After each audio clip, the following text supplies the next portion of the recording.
Hello students, welcome back. In the previous videos, we have covered some of the fundamentals of chapter NPO.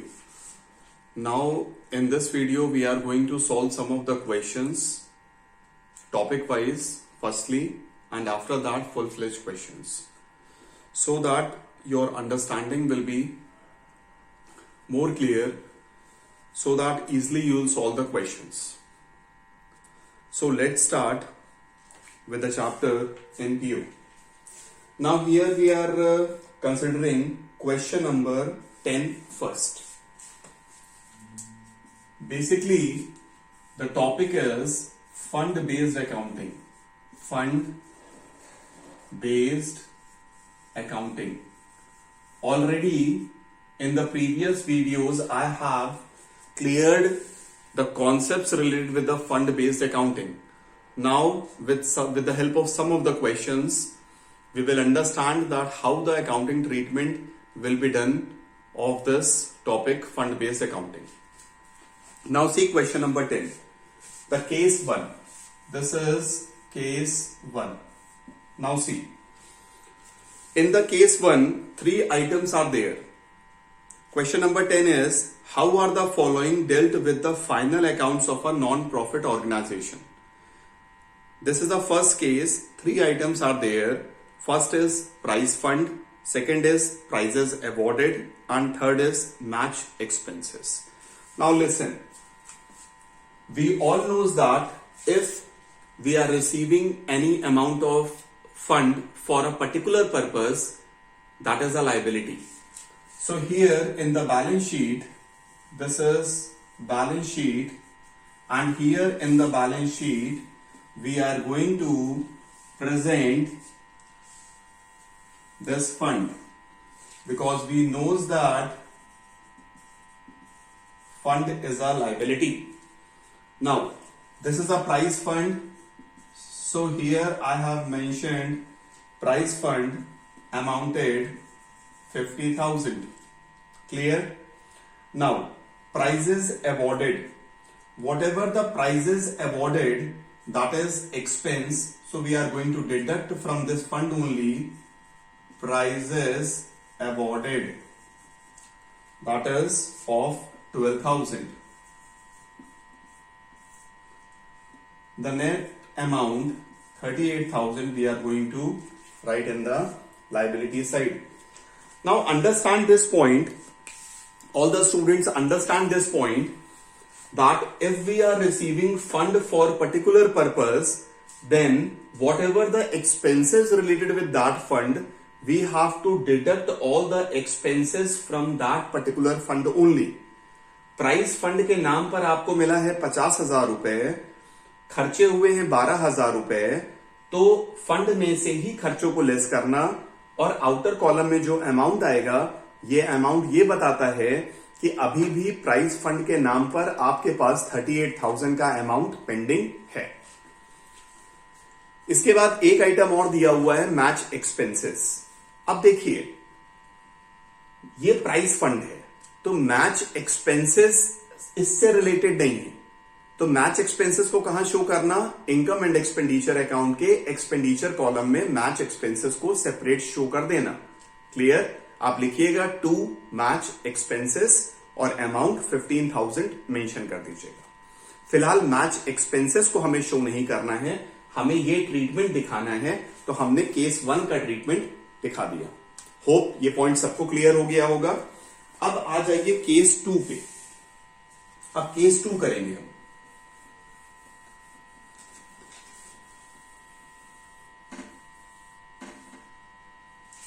देखिए case 2.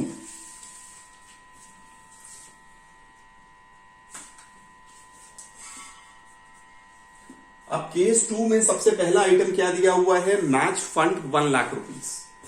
तो match fund को लिखिए यहां पर 1 lakh rupees. We have written match fund 1 lakh rupees in the liability side inner column. After that, match expenses are there. We all knows that if fund is there, then expenses related with that fund we have to deduct from here only. So 35,000 we are going to deduct from this. Then investment of match fund. ध्यान से सुनिएगा, जो पैसा आपको match fund के लिए मिला है यही पैसा आपने इन्वेस्ट कर दिया है. And we all knows that investment is our asset. So investment of match fund, here we are going to write that is 60,000. Got the point? जो इन्वेस्टमेंट होगा मैच फंड का उसको यहां मेंशन करिएगा 60,000. आफ्टर दैट, अब देखिए जरा, कहीं पर भी अगर आप कोई भी पैसा इन्वेस्ट करेंगे definitely you will get a return. So in this case you get a interest on this investment amounted to ₹3,000. तो 3,000 आपको मिला. अब ध्यान रखना, ये पर्टिकुलर फंड बन रहा है मैच फंड, तो इससे रिलेटेड अगर कोई इनकम होगी तो वो यहीं पे ऐड करिएगा, interest on match fund investment. कितना अमाउंट? 3,000. जो आपने मैच फंड का पैसा यहां पर इन्वेस्ट किया है उससे कोई इनकम जनरेट होगी तो आपको यहीं पे उसको ऐड करना है. After that last item is prizes awarded. तो प्राइजेस अवॉर्डेड हमारे फंड से कोई रिलेशन नहीं है, तो प्राइजेस अवॉर्डेड को छोड़ देते हैं. अब इनको ऐड करेंगे और आउटर कॉलम में शो करेंगे. तो दिस इज 35 लेस 3, 32 लेस कर देते हैं यहां से, और अमाउंट हम आउटर कॉलम में शो कर देते हैं 68,000. देखिए बहुत ध्यान से, ये पूरा ट्रीटमेंट है हमारा पर्टिकुलर मैच फंड का, केस 2 क्वेश्चन नंबर 10. ठीक है. लास्ट में जो आइटम दिया हुआ है प्राइजेस अवॉर्डेड, प्राइजेस अवॉर्डेड अगर आप शो करना चाहते हैं तो इनकम एंड एक्सपेंडिचर के एक्सपेंडिचर कॉलम में आपको शो कर देना है आराम से, कोई प्रॉब्लम नहीं. क्लियर. फिलहाल इसको शो करने की जरूरत नहीं है क्योंकि आपको फंड बेस्ड अकाउंटिंग का ट्रीटमेंट शो करना है यहां पे. तो हमारा फंड बेस्ड अकाउंटिंग का ट्रीटमेंट यहां पर हो गया. ध्यान से देख लीजिए एक बार.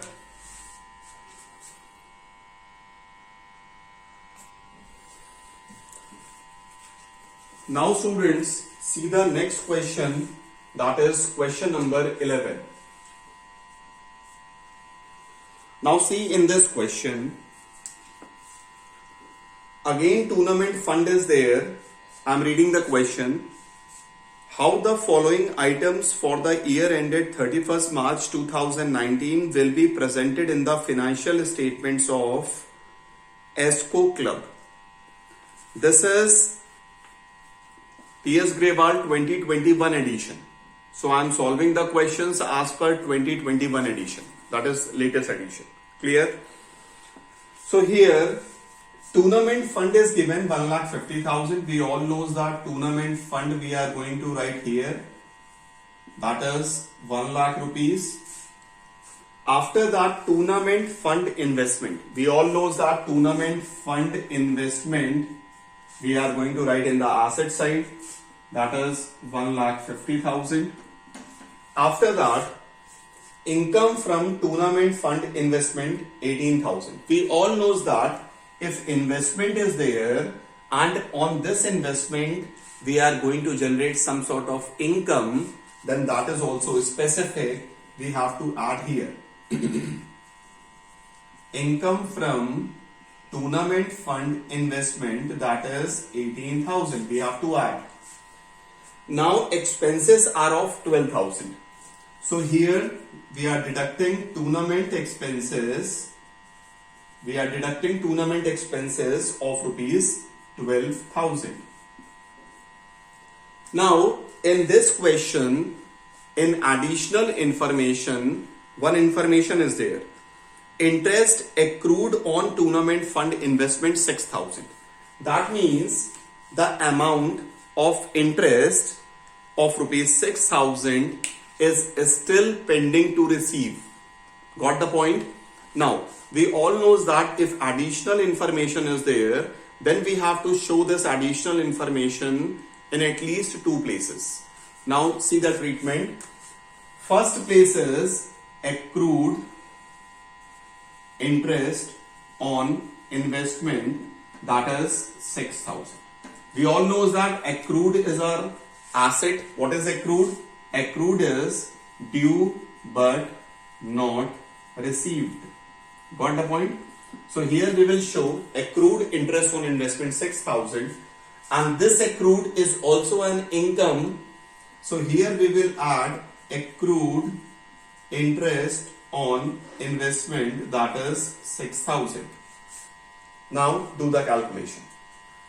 This is 1,18,000 less 12,000, 1,06,000. After that 6, so 1,12,000. Sorry, this is tournament fund of 1,50,000. I have written 1 lakh. Sorry. So 150 plus 18, that is 168, less 2, 136. And after that 18 less 12, 6 and 6, 12, 162. So this amount 162 is still our liability because this is the amount of tournament fund. Here we have shown the investment and the accrued interest on investment. Now you tell me, is this question clear to all of you? Hope this question is very clear to all of you. Now we are going to do question number 12 of your book. Now we will see question number 12 of TS Grewal 2021 edition. Now see what is the question.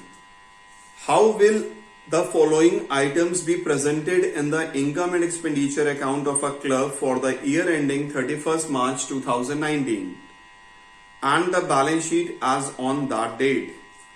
Here again, this is a question of fund based accounting. Basically 3 marks questions are coming in your board exam related with this fund based accounting. Clear? Now the first item, tournament fund as on 1st April 2018 is 3 lakhs. We all know that tournament fund we are going to write here. So I am writing here tournament fund, that is 3 lakhs. After that 10% tournament fund investment. We all know that 10% tournament fund investment is our asset. So I am writing in the asset side, that is 3 lakhs. After that interest received on tournament fund investment. Whatever investment is there, if on that investment we are receiving interest, तो जो भी interest मिलेगा उसको यहीं पे add करना, क्योंकि ये फंड का ही पैसा है जो आपने इन्वेस्ट किया है, उस पे रिटर्न मिल रहा है. तो यहां लिख रहे हैं interest on tournament fund investment जो है आपके कितने के 30,000 के. तो 30,000 यहां पर ऐड करेंगे. अब देखिए जरा, टूर्नामेंट करा रहे हो, टूर्नामेंट के लिए ही फंड मिला हुआ है, टूर्नामेंट का ही पैसा आपने इन्वेस्ट किया है, टूर्नामेंट से जो इन्वेस्टमेंट है उसी पे आपको इंटरेस्ट मिल रहा है. अब टूर्नामेंट कंडक्ट करा रहे हो तो उस पे जो आप टिकट सेल करोगे उससे जो पैसा मिलेगा वो भी आपको कहां दिखाना है, यहीं पे ऐड करना है. ऐड कर दीजिए सेल ऑफ टूर्नामेंट टिकट्स. पैसा आ रहा है आपके पास, कितना अमाउंट आ रहा है, 75,000 आ रहा है, तो इसको ऐड करना. क्लियर? अब आपसे कहता है टूर्नामेंट प्राइज अवॉर्डेड. आपने टूर्नामेंट जो कराया उसमें जो प्राइजेस आपने दिए हैं वो प्राइजेस का जो भी एक्सपेंस होगा उसको यहां से लेस करना. तो लेस कर दो टूर्नामेंट प्राइजेस अवॉर्डेड, मतलब प्राइज वगैरह दिया होगा, ठीक है, तो उसको यहां से लेस कर देना 60,000. क्लियर है सबको? होप ये सभी पॉइंट सब बच्चों को क्लियर हो गए होंगे. तो अब आप क्या करोगे, 3 lakhs में 30 ऐड करना है, 75 ऐड करना है, 60 लेस कर देना और आउटर कॉलम में अमाउंट शो करना 3,45,000. Now this is a presentation for question number 12 related with tournament fund. Hope ये पॉइंट भी सबको क्लियर हो गया होगा, क्वेश्चन सबको क्लियर होगा, कोई भी इसमें प्रॉब्लम नहीं है. जो फंड का पैसा है इट इज अ लायबिलिटी, आपने लायबिलिटी में शो किया. फंड का अमाउंट अगर कहीं इन्वेस्ट करोगे तो उसको एसेट्स में शो करना. जो इन्वेस्ट किया है अगर उससे कुछ रिटर्न मिल रहा है तो उसको वापस फंड में ऐड करना, क्योंकि वो फंड की इनकम है. अगर कोई फंड मिला है किसी पर्टिकुलर पर्पस के लिए और उसके लिए आपने टिकट्स वगैरह सेल किए हैं, तो उससे जो इनकम जनरेट होगी वो भी यहां ऐड करना, और इससे रिलेटेड अगर कोई एक्सपेंसेस होते हैं तो उनको यहीं से डिडक्ट करना और अमाउंट आउटर कॉलम में शो करना। ये जो अमाउंट आउटर कॉलम में आप देख रहे हैं ये शो करता है कि इतना अमाउंट स्टिल टूर्नामेंट फंड का you are liable to spend on tournament 3,45,000। Hope ये क्वेश्चन सभी बच्चों को क्लियर हो गया होगा।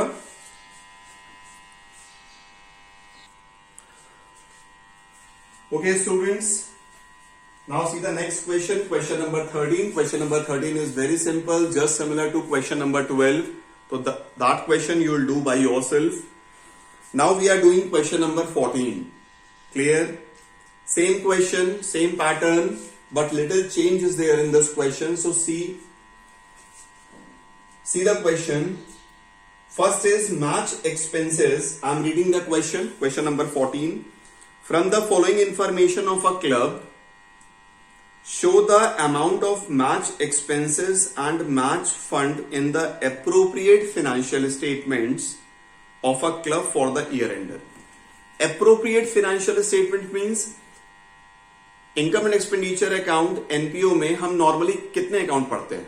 2 अकाउंट एंड एक statement, receipt and payment account, income and expenditure account and balance sheet. Balance sheet is the statement. आप ध्यान से सुनना बच्चों, रिसिप्ट एंड पेमेंट अकाउंट तो आपके क्वेश्चन का ही पार्ट रहेगा। You have to prepare income and expenditure account and balance sheet. Clear? Now this is a very starting of the chapter, so particular topic wise questions we are solving. ठीक है, चलिए question solve करते हैं। Match expenses paid during the year is 1,02,000। देखिए जरा, आपके match expenses जो आपने किए हैं वो हैं 1,02,000 के, ये मैच एक्सपेंसेस है। After that match fund is 24,000। आपके पास मैच फंड के नाम पर कितना पैसा है? That is 24,000। उसके बाद आपको जो डोनेशन मिला है मैच फंड के लिए, देखिए डोनेशन को मैं क्या कर रहा हूं, ऐड कर दीजिए डोनेशन फॉर मैच फंड। हमेशा याद रखना, अगर आपको कोई पर्टिकुलर फंड मिला है, आप फंड बना रहे हैं और फंड से रिलेटेड अगर कोई डोनेशन मिलता है तो वो डोनेशन भी यहीं पर ऐड होगा। This is not a general donation. अगर जनरल डोनेशन होता तो that donation you will show in the income side, income and expenditure account, income side. But if specific donation is there then you have to show in the liability side. And what is the accounting treatment? Whatever the fund is there, on that fund you have to add. अब उसके बाद आपसे कहता है proceeds from sale of match tickets. Sorry, donation कितना मिला है आपको? 40,000 का, तो यहां पर हम इसको ऐड कर रहे हैं। और आपने कुछ टिकट्स बेचे हैं, proceeds from sale of tickets। आपने कुछ टिकट्स बेचे हैं तो उन टिकट्स से आपको कितना पैसा मिला है? 15,000। What the point? अब आप समझिएगा, एक्सपेंसेस क्या करोगे? लेस। तो एक्सपेंसेस हम लेस कर देंगे। अब आप इन अमाउंट्स को ऐड करिए जरा। अमाउंट्स होते हैं 40, 60, 64, 69, 79। टोटल 79,000 का आपका रेवेन्यू जनरेशन है, लेकिन जो एक्सपेंसेस है वो 1,02,000 के। तो ध्यान देना, यहां पर आउटर कॉलम में कोई भी अमाउंट आप शो नहीं करेंगे। मेरी बात सुनना बहुत ध्यान से। मैच फंड के नाम पर आपके पास कितना पैसा है? 24,000। आपको डोनेशन कितना मिला मैच फंड के लिए? 40,000। आपने कुछ टिकट्स बेचे मैच के, जैसे आईपीएल में हम टिकट्स वगैरह सेल करते हैं तो उससे भी रेवेन्यू जनरेट होता है। तो आपने जो टिकट सेल किए वो किए 15,000 के। टोटल इनकम हो गई आपकी 79,000, लेकिन जो एक्सपेंसेस हुए हैं मैथ से related that is of 1,02,000। That means 23,000 more you have given from your pocket only. Got the point? तो यहां पर कोई भी अमाउंट इसलिए नहीं आएगा क्योंकि अब आप किसी भी अमाउंट के लिए लायबल नहीं है, आपको कुछ भी पे नहीं करना है। क्लियर? लेकिन जो 23,000 इसे कहां शो करेंगे, बहुत ध्यान से देखना। छोटा सा बना रहा हूं, इनकम एंड एक्सपेंडिचर अकाउंट छोटा सा बनाया मैंने। एक्सपेंडिचर अकाउंट हमेशा डेबिट साइड होता है, तो एक्सपेंडिचर यहां लिख दिया, ये अमाउंट है, ये इनकम लिख दिया, स्पेस नहीं है इसीलिए छोटे सा उसमें बना रहे हैं। देखिए जरा, ये मैंने इनकम एंड एक्सपेंडिचर अकाउंट बनाया। This 23,000 I'll write in the expenditure side, and here I am going to write to match expenses, that is of 23,000. So this is a presentation for this question. Hope this question is also very clear to all of you. This is question number 14 of PS grade 1.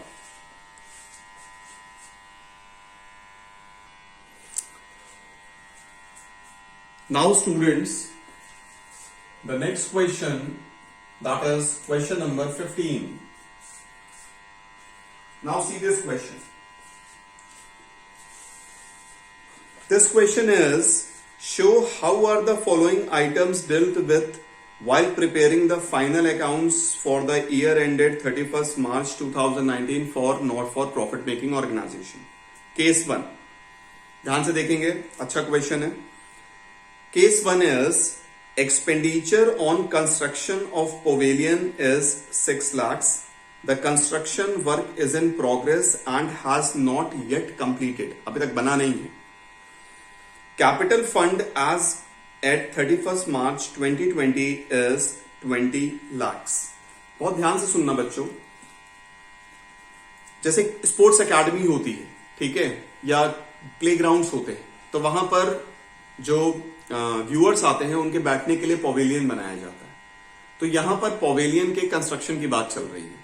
Pavilion मतलब fix assets, land and building. Clear? अब हम सब ने 11th class में पढ़ा हुआ है कि capital is always a liability, लेकिन ये प्रॉफिट मेकिंग ऑर्गेनाइजेशन में यूज करते हैं, not for profit making organisation में हमेशा इसके आगे टर्म यूज करते हैं fund. So here we are using the fund capital fund, और इसका अमाउंट है यहां पर 20 lakhs। बहुत ध्यान से देखिएगा, 20 lakhs।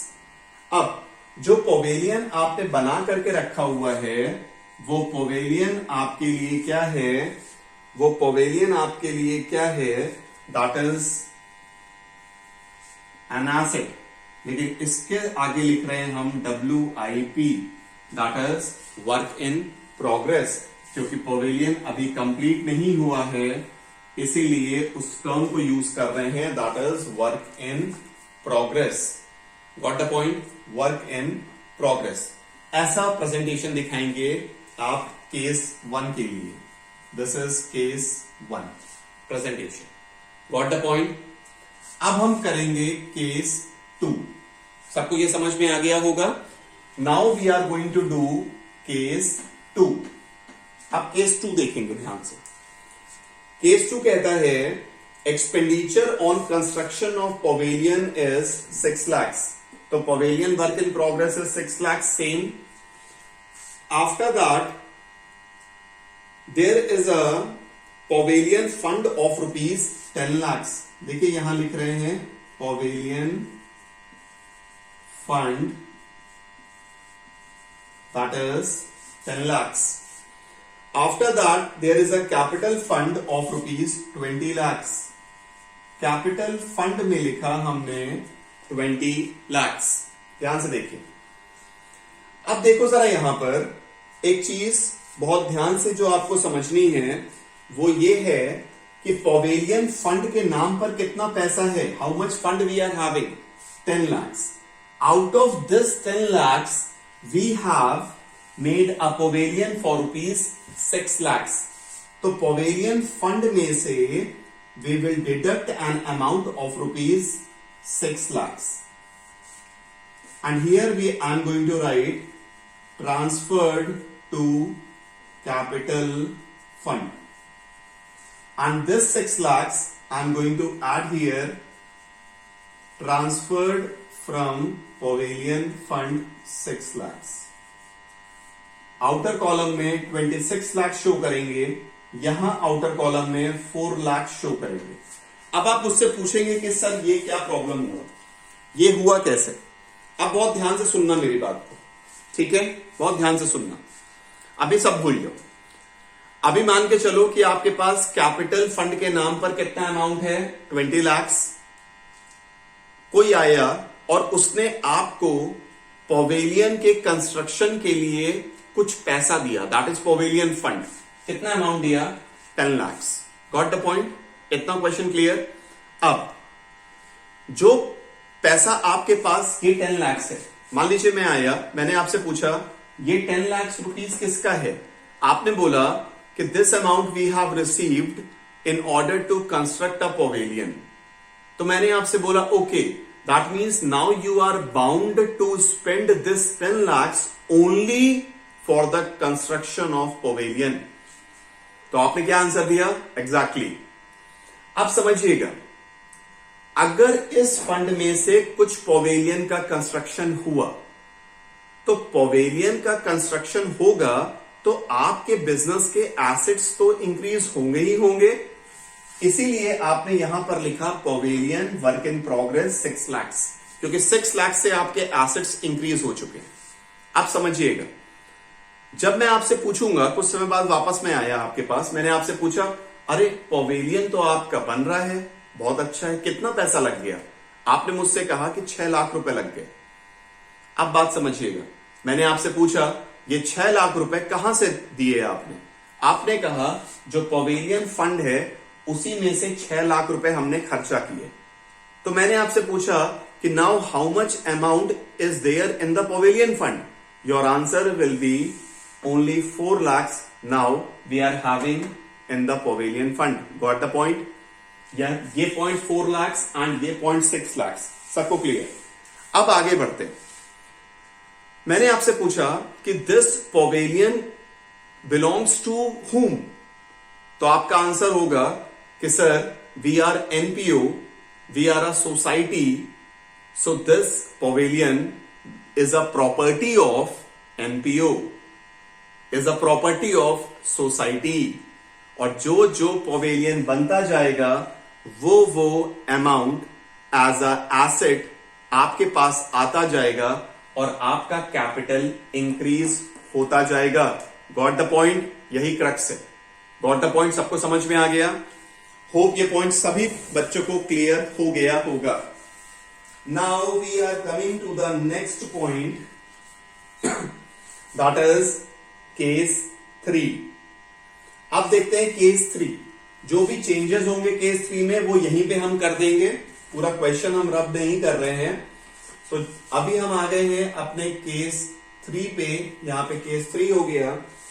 अब देखिएगा, pavilion work in progress is 6 lakh. Okay, 6 lakh is pavilion work in progress. Now you have 10 lakhs in the pavilion fund, same information. Now capital fund is 20 lakhs, that is also correct. Now donation received for pavilion fund on 1st January 2021 is of 5 lakhs. अब ध्यान से देखेंगे, कोई change नहीं, पूरा case second है। बस एक छोटा सा चेंज, आप सब जानते हैं, ये भी मुझे ज्यादा आपको बताने की जरूरत नहीं है, this thing all you all knows. अगर आपने कोई फंड बना करके रखा है और उससे रिलेटेड कोई डोनेशन आप रिसीव करते हैं तो वो अमाउंट कहां ऐड करते हैं? उस पर्टिकुलर फंड में ही ऐड करेंगे। तो अब देखिए जरा, यहां पर मैं क्या कर रहा हूं, ऐड कर देता हूं डोनेशन फॉर पवेलियन फंड। कितना डोनेशन मिला है हमें? हमें डोनेशन मिला है 5 लाख। क्लियर? पहले 10 था, अब हो गया 5 और मिल गया 15 लाख। स्पेंड कितना कर दिया? 6। तो पवेलियन फंड का कितना पैसा आपके पास अब बचेगा? That is 9 lakh. यहां पर हमारा पूरा कॉन्सेप्ट कवर हो गया, पूरे क्वेश्चंस कवर हो गए फंड बेस्ड अकाउंटिंग के। अब कोई भी क्वेश्चंस आपके पेंडिंग नहीं है। अब जो भी क्वेश्चंस आएंगे वो फुल फ्लेज क्वेश्चंस होंगे, उनमें फंड बेस्ड अकाउंटिंग एक पार्ट होगा, इसीलिए आप इन क्वेश्चंस का अच्छे से प्रैक्टिस कर लीजिएगा। Clear? Whatever the doubts are there, if you are having any doubts, then you message me. on my WhatsApp number. My WhatsApp number is 999815696. This is my number. So if you are having any doubt related with any of the questions, then you WhatsApp me, or on YouTube also. You are free to comment so that I'll answer. Thank you, class.